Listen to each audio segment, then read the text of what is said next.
ओम शांति। आज 30 जनवरी 2021 के साकार महावाक्य हैं। बाबा बोले, मीठे बच्चे, तुम्हारी याद की यात्रा बिल्कुल ही गुप्त है। तुम बच्चे अभी मुक्ति धाम में जाने की यात्रा कर रहे हो। प्रश्न, स्थूल वतन वासी से सूक्ष्म वतन वासी फरिश्ता बनने का पुरुषार्थ क्या है? तो बाबा ने उत्तर दिया, सूक्ष्म वतनवासी फरिश्ता बनना है तो रूहानी सर्विस में हड्डी हड्डी स्वाहा करो। बिना हड्डी स्वाहा किए फरिश्ता नहीं बन सकते, क्योंकि फरिश्ते बिगर हड्डी मांस के होते हैं। इस बेहद की सर्विस में दर्दीची ऋषि की तरह हड्डी हड्डी लगानी है, तब व्यक्त से अव्यक्त बनेंगे। मुरली में गीत हैं, धीरज धर मनुआ धीरज धर, तेरे सुख के दिन आए कि आए। ओम शांति। बच्चों को इस गीत से इशारा मिल गया कि धीरज धरो। बच्चे जानते हैं हम श्रीमत पर पुरुषार्थ कर रहे हैं और जानते हैं कि हम इस गुप्त योग की यात्रा पर हैं। वह यात्राएं अपने समय पर पूरी होनी है। मुख्य है ही यह यात्रा जिसको तुम्हारे सिवाय और कोई नहीं जानते हैं। यात्रा पर जाना है जरूर और ले जाने वाला पंडा भी चाहिए। इसका नाम ही रखा हुआ है पांडव सेना। अब यात्रा पर हो। स्थूल लड़ाई की कोई बात नहीं। हर एक बात गुप्त है। यात्रा भी बड़ी गुप्त है। शास्त्र में भी है, बाप कहते हैं मुझे याद करो तो मेरे पास आकर पहुँचेंगे। यह यात्रा तो हुई ना। बाप शास्त्रों का सार बताते हैं, प्रैक्टिकल में एक्ट में ले आते हैं। हम आत्माओं को यात्रा पर जाना है, अपने निर्वाण धाम। विचार करो तो समझ सकते हैं। यह है मुक्ति धाम की सच्ची यात्रा। सब चाहते हैं हम मुक्ति धाम में जाए। यह यात्रा करने के लिए कोई मुक्ति का रास्ता बताए, परंतु बाप तो अपने समय पर आपे ही आते हैं, जिस समय को कोई नहीं जानते। बाप आकर समझाते हैं तो बच्चों को निश्चय होता है। बरोबर यही सच्ची यात्रा है जो गाई हुई है। भगवान ने यह यात्रा सिखाई थी, मन मना भव मध्याजी भव। यह अक्षर भी तुम्हारे काम के बहुत हैं। सिर्फ किसने कहा है यह भूल कर दी है। कहते हैं देह सहित देह के संबंधों को भूल जाओ। इनको अर्थात ब्रह्मा बाबा को भी देह है। इनको भी समझाने वाला दूसरा है, जिसको अपनी देह नहीं है। वह बाप है विचित्र। उनको कोई शरीर रूपी चित्र नहीं है, और तो सबके शरीर रूपी चित्र हैं। सारी दुनिया चित्रशाला है। विचित्र और चित्र अर्थात जीव और आत्मा का यह मनुष्य स्वरूप बना हुआ है। तो वह शिव बाप है विचित्र। समझाते हैं मुझे इस चित्र का आधार लेना पड़ता है। बरोबर शास्त्र में है, भगवान ने कहा था, जबकि महाभारत लड़ाई भी लगी थी, राजयोग सिखलाते थे। जरूर राजाई स्थापन हुई थी। अभी तो राजाई है नहीं। राजयोग भगवान ने सिखाया था नई दुनिया के लिए, क्योंकि विनाश सामने खड़ा था। समझाया जाता है ऐसा हुआ था जबकि स्वर्ग की स्थापना हुई थी। वह लक्ष्मी नारायण का राज्य स्थापन हुआ था। अभी तुम्हारी बुद्धि में है सतयुग था, अभी कलयुग है। फिर बाप वही बातें समझाते हैं। ऐसे तो कोई कह न सके कि मैं परम धाम से आया हूँ, तुमको वापस ले जाने। परम पिता परमात्मा ही कह सकते हैं ब्रह्मा द्वारा, और किसी के द्वारा भी कह नहीं सकते। सूक्ष्म वतन में है ही ब्रह्मा विष्णु शंकर। ब्रह्मा के लिए भी समझाते हैं कि वह है अव्यक्त ब्रह्मा और यह है व्यक्त। तुम अभी फरिश्ता बनते हो। फरिश्ते स्थूल वतन में नहीं होते। फरिश्तों को हड्डी मांस नहीं होता है। यहाँ इस रूहानी सर्विस में हड्डी आदि सब खलास कर देते हैं, फिर फरिश्ते बन जाते हैं। अभी तो हड्डी है ना। यह भी लिखा हुआ है, अपनी हड्डियाँ भी सर्विस में दे दी। गोया अपनी हड्डियाँ खलास कर दी, अर्थात देह अभिमान खलास कर दिया। स्थूल वतन में सूक्ष्म वतनवासी बनना है। यहाँ हम हड्डी देकर सूक्ष्म बन जाते हैं। इस सर्विस में सब स्वाहा करना है।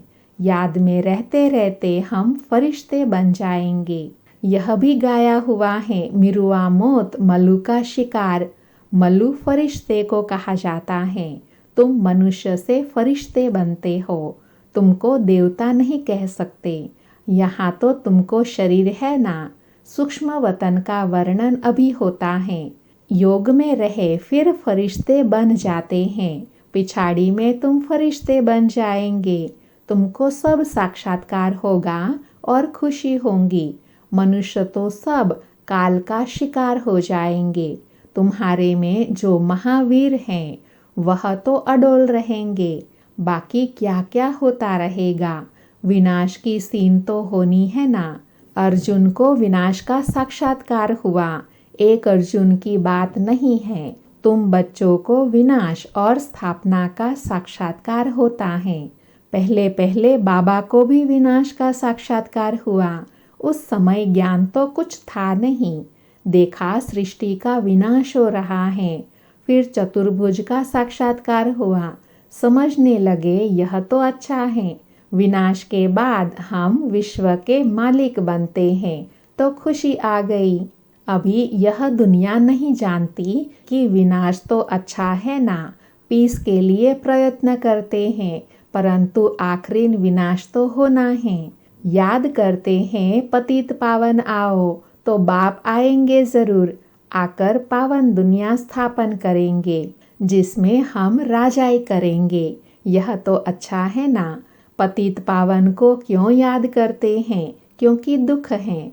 पावन दुनिया में देवताएं हैं, पतित दुनिया में तो देवताओं के पैर आ नहीं सकते।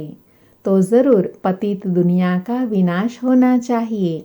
गाया हुआ भी है, महाविनाश हुआ। उसके बाद क्या होता है? एक धर्म की स्थापना, सो भी ऐसे होंगी ना। यहाँ से राजयोग सीखेंगे, विनाश होगा। बाकी भारत में कौन बचेगा? जो राजयोग सीखते हैं, नॉलेज देते हैं, वही बचेंगे। विनाश तो सबका होना है, इसमें डरने की बात नहीं। पतित पावन को बुलाते हैं, जबकि वह आते हैं तो खुशी होनी चाहिए ना। बाप कहते हैं विकारों में मत जाओ, इन विकारों पर जीत पाओ व दान दे दो तो ग्रहण छूटे। भारत का ग्रहण छूटता ज़रूर है। काले से गोरा बनना है। सतयुग में पवित्र देवताएं थे, वह ज़रूर यहाँ बने होंगे। तुम जानते हो हम श्रीमत से निर्विकारी बनते हैं। भगवान उवाच, यह है गुप्त। श्रीमत पर चलकर तुम बादशाही पाते हो। बाप कहते हैं तुमको नर से नारायण बनना है। सेकंड में राजाई मिल सकती है। शुरू में बच्चियाँ 4-5 दिन भी वैकुंठ में जाकर रहती थी। शिव बाबा आकर बच्चों को वैकुंठ का भी साक्षात्कार कराते थे। देवताएं आते थे, कितना मान शान से। तो बच्चों को दिल अंदर लगता है। बरोबर गुप्त वेश में आने वाला बाप हमको समझा रहे हैं। ब्रह्मा तन में आते हैं।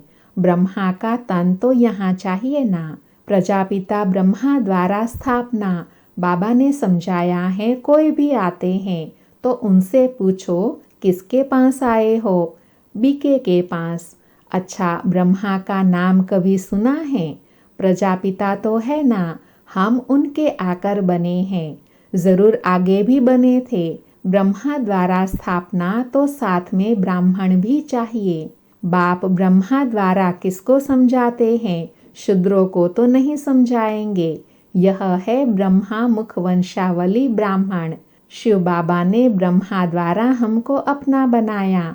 ब्रह्मा कुमार कुमारियाँ कितने ढेर हैं, कितने सेंटर्स हैं। सब में ब्रह्मा कुमारियाँ पढ़ाती हैं। यहाँ हमको दादे का वर्षा मिलता है। भगवान वाच, तुमको राजयोग सिखलाता हूँ। वह निराकार होने के कारण इनके शरीर का आधार लेकर हमको नॉलेज सुनाते हैं। प्रजापिता के तो सब बच्चे होंगे ना। हम हैं प्रजापिता ब्रह्मा कुमार कुमारियाँ, शिव बाबा है दादा, इन्होंने एडॉप्ट किया है। तुम जानते हो हम दादे से पढ़ रहे हैं ब्रह्मा द्वारा। यह लक्ष्मी नारायण दोनों स्वर्ग के मालिक है ना। भगवान तो एक ऊंचते ऊंच निराकार ही हैं। बच्चों को धारणा बड़ी अच्छी होनी चाहिए। पहले पहले समझाओ, दो बाप हैं भक्ति मार्ग में। स्वर्ग में है एक बाप, पारलौकिक बाप द्वारा बादशाही मिल गई, फिर याद क्यों करेंगे। दुख है ही नहीं जो याद करना पड़े। गाते हैं दुख हरता सुख करता, वह अभी की बात है। जो पास्ट हो जाता है उसका गायन होता है। महिमा है एक शिव बाबा की, वह एक बाप ही आकर पतितों को पावन बनाते हैं। मनुष्य थोड़े ही समझते हैं। यह तो पास्ट की कथा बैठ लिखते हैं। तुम समझते हो बरोबर बाप ने राजयोग सिखाया जिससे बादशाही मिली। 84 का चक्र लगाया, अभी फिर हम पढ़ रहे हैं। फिर 21 जन्म राज्य करेंगे, ऐसा देवता बनेंगे। ऐसे कल्प पहले बने थे। समझते हो हमने पूरा 84 जन्मों का चक्र लगाया। अब फिर सतयुग त्रेता में जाएंगे, तब तो बाप पूछते हैं आगे कितने बार मिले हो। यह प्रैक्टिकल बात है ना। नया भी कोई सुने तो समझेंगे 84 का चक्र तो ज़रूर है। जो पहले वाले होंगे उनका ही चक्र पूरा हुआ होगा। बुद्धि से काम लेना है। इस मकान में, इस ड्रेस में बाबा हम आपसे अनेक बार मिलते हैं और मिलते रहेंगे। पतित से पावन, पावन से पतित होते ही आए हैं। कोई चीज़ सदैव नई ही रहे यह तो हो नहीं सकता। पुरानी ज़रूर बनती है। हर चीज़ सतो रजो तमो में आती है। अभी तुम बच्चे जानते हो नई दुनिया आ रही है, उसको स्वर्ग कहा जाता है। यह है नर्क, वह है पावन दुनिया। बहुत पुकारते हैं हे पतित पावन, हमको आकर पावन बनाओ, क्योंकि दुख जास्ती होता जाता है ना। परंतु यह समझते नहीं कि हम ही पूज्य थे, फिर पुजारी बने हैं। द्वापर में पुजारी बने, अनेक धर्म हो गए। बरोबर पतित से पावन, पावन से पतित होते आए हैं। भारत के ऊपर ही खेल है। तुम बच्चों को अब स्मृति आई है। अब तुम शिव जयंती मनाते हो, बाकी और कोई शिव को तो जानते ही नहीं है। हम जानते हैं, बरोबर हमको राजयोग सिखलाते हैं। ब्रह्मा द्वारा स्वर्ग की स्थापना हो रही है। ज़रूर जो योग सीखेंगे, स्थापना करेंगे, वही फिर राज्य भाग्य पाएंगे। हम कहते हैं बरोबर हम कल्प कल्प बाप से यह राजयोग सीखे हैं। बाप ने समझाया है अभी यह 84 जन्मों का चक्र पूरा होता है, फिर नया चक्र लगाना है। चक्र को तो जानना चाहिए ना। भल यह चित्र न हो तो भी तुम समझा सकते हो। यह तो बिल्कुल सहज बात है। बरोबर भारत स्वर्ग था, अब नरक है। फिर वह लोग समझते हैं कलयुग अजुन बच्चा है। तुम समझते हो यह तो कलयुग का अंत है, चक्र पूरा होता है। बाप समझाते हैं मैं आता हूँ पतित दुनिया को पावन बनाने। तुम जानते हो हमको पावन दुनिया में जाना है। तुम मुक्ति और जीवन मुक्ति धाम, शांति धाम, सुख धाम और दुख धाम को भी समझते हो, परंतु तकदीर में नहीं है तो फिर यह ख्याल नहीं करते क्यों न हम सुख धाम में जाए। बरोबर हम आत्माओं का घर वह शांति धाम है। वहाँ आत्माओं को ऑर्गन्स न होने के कारण कुछ बोलती नहीं है। शांति वहाँ सबको मिलती है। सतयुग में है एक धर्म।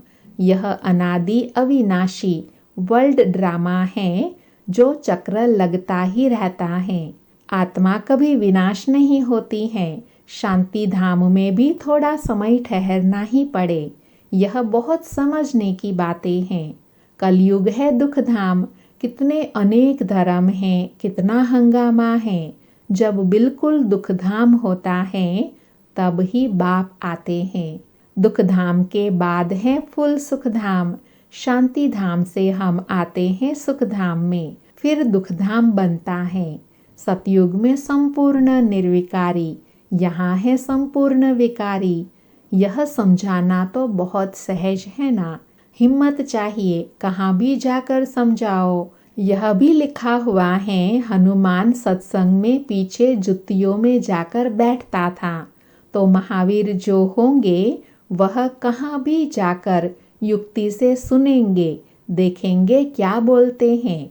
तुम ड्रेस बदल कर कहाँ भी जा सकते हो उनका कल्याण करने। बाप भी गुप्त वेश में तुम्हारा कल्याण कर रहे हैं ना। मंदिरों में कहाँ भी निमंत्रण मिलता है तो जाकर समझाना है। दिन प्रतिदिन तुम होशियार होते जाते हो। सबको बाप का परिचय तो देना ही है, ट्रायल करनी होती है। यह तो गाया हुआ है, पिछाड़ी में सन्यासी राजाए आदि आए। राजा जनक को सेकंड में जीवन मुक्ति मिली, वह जाकर फिर त्रेता में अनुजनक बना। अच्छा, मीठे मीठे सिकिलधे बच्चों प्रति माता पिता बाप दादा का याद प्यार और गुड मॉर्निंग। रूहानी बाप की रूहानी बच्चों को नमस्ते। हम रूहानी बच्चों की रूहानी माता पिता बाप दादा को याद प्यार गुड मॉर्निंग और नमस्ते। सदा रहे हंसते, बनते चले फरिश्ते। धारणा के लिए मुख्य सार हैं। पहला, अंतिम विनाश की सीन देखने के लिए अपनी स्थिति महावीर जैसी निर्भय अडोल बनानी है। गुप्त याद की यात्रा में रहना है। दूसरा, अव्यक्त वतनवासी फरिश्ता बनने के लिए बेहद सेवा में दर्दीजी ऋषि की तरह अपनी हड्डी हड्डी स्वाहा करनी है। आज बाबा ने वरदान दिया, एकांत और अंतर्मुखता के अभ्यास द्वारा स्वयं को अनुभवों से संपन्न बनाने वाले माया जीत भव। स्पष्टीकरण, नॉलेजफुल के साथ पावरफुल अर्थात अनुभवी मूर्त बनने के लिए एकांतवासी और अंतर्मुखी बनो।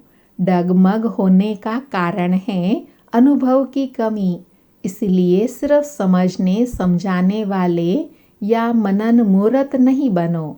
एकांतवासी बन हर पॉइंट के अनुभवी बनो तो किसी भी प्रकार के धोखे से, दुख व दुविधा से बच जाएंगे।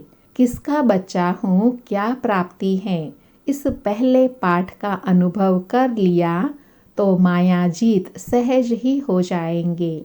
स्लोगन, जिम्मेवारी संभालते हुए डबल लाइट रहने वाले ही बाप के समीप रतन हैं।